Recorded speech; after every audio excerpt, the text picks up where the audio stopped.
All right, today we have the Samsung Galaxy Watch 4 Classic.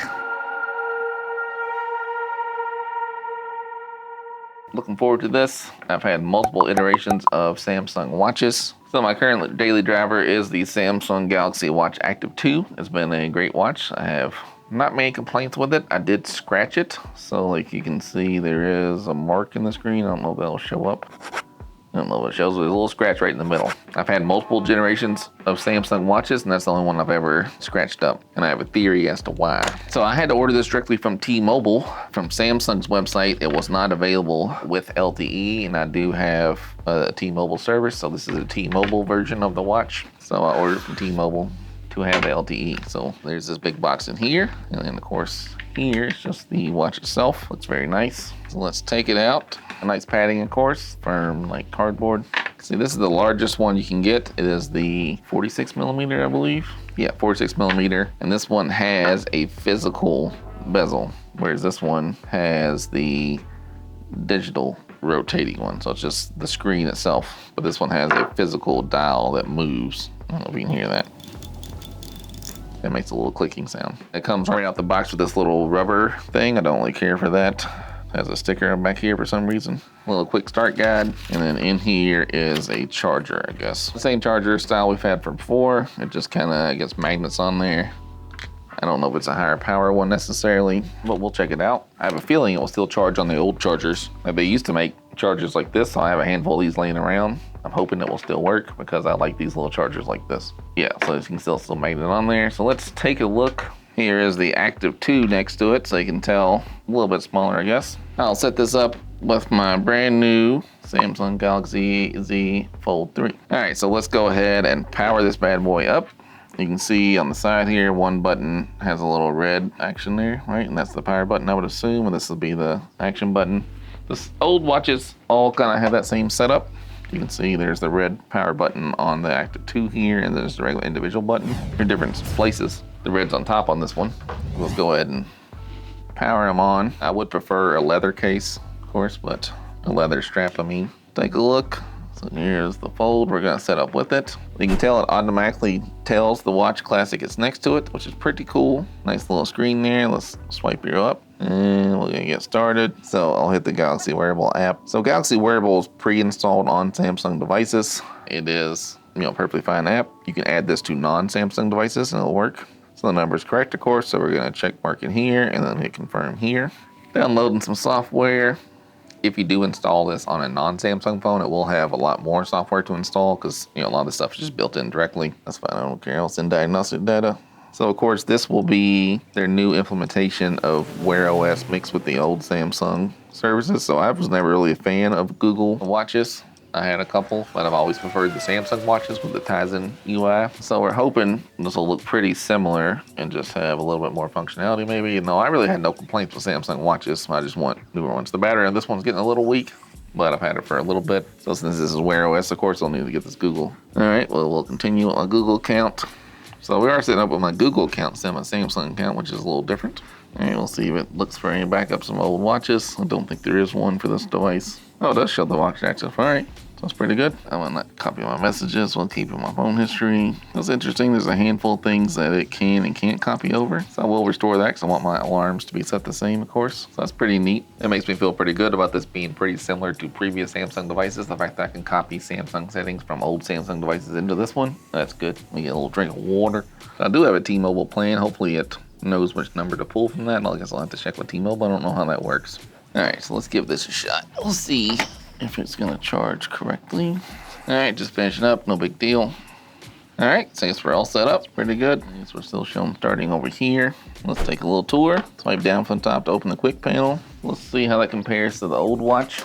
You can see you can also, you can swipe from the top to get to that here. Swipe up to go back to the watch face, of course, same thing here. And then, is that all my tips? Swipe up to get to the apps. So that didn't work here. Here you had to go to the actual app page here and then just scroll through them. And then swipe down to get back, that's fun. So a little bit different swipe over here. But your notifications would also be here, right? That's fun, that's where notifications lived. And then tap to open the notification. Yeah, that's pretty good. So that's pretty similar. Your notifications would be over here and swipe back, right? And to go to your tiles, you swipe this way, so that'd be the same thing. press the home key to go back to home at any point in time. That's it. So you can tell the screen's a little bit bigger. Again, I have big hands, so I like the bigger screen. Let's go ahead and install features only available to T-Mobile subscribers. Of course, I want that. So we'll see what kind of features I'm gonna get. At least just shutting the watch off is pretty good. So it's restarting. Of course, the app has to reconnect, of course. I will say, again, this is brand new to me, of course, but the looks of this has grown on me. It looks much more like a regular watch than this is kind of clunky, but I do like the physical rotating bezel because just using your finger here, it worked fine, but it wasn't as clean as using this. And of course, the screen gets a lot dirtier, and of course, I scratched.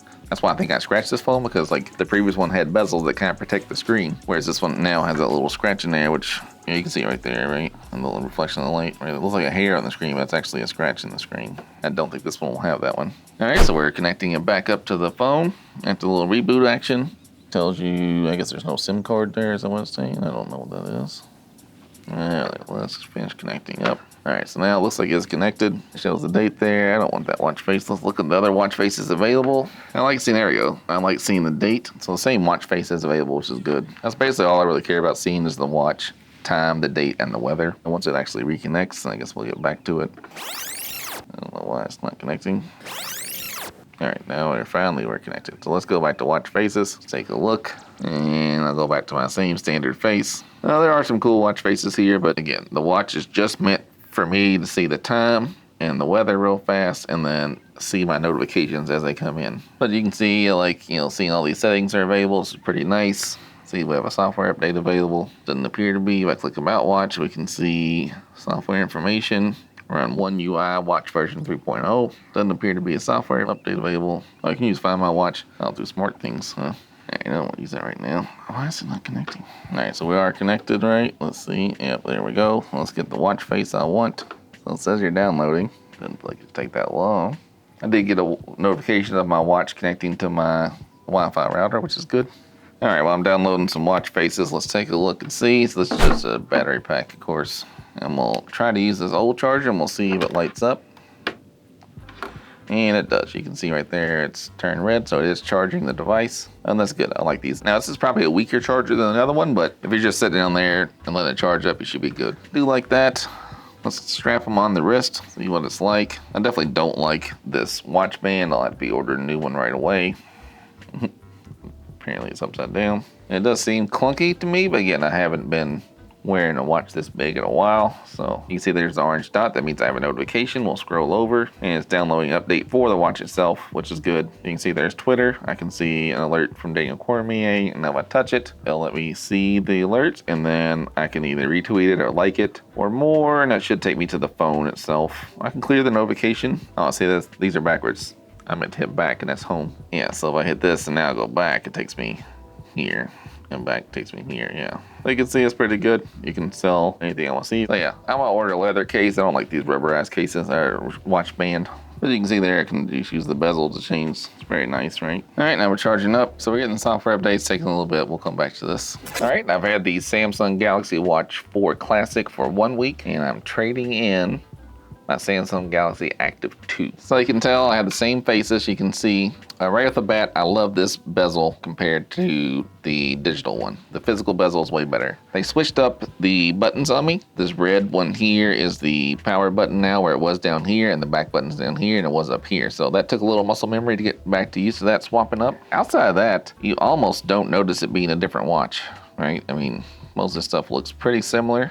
You had to go up here for the apps now, and here you would go there, but everything looks pretty much the same. Even like here to here, it looks pretty much the same. There's a handful of things that are different.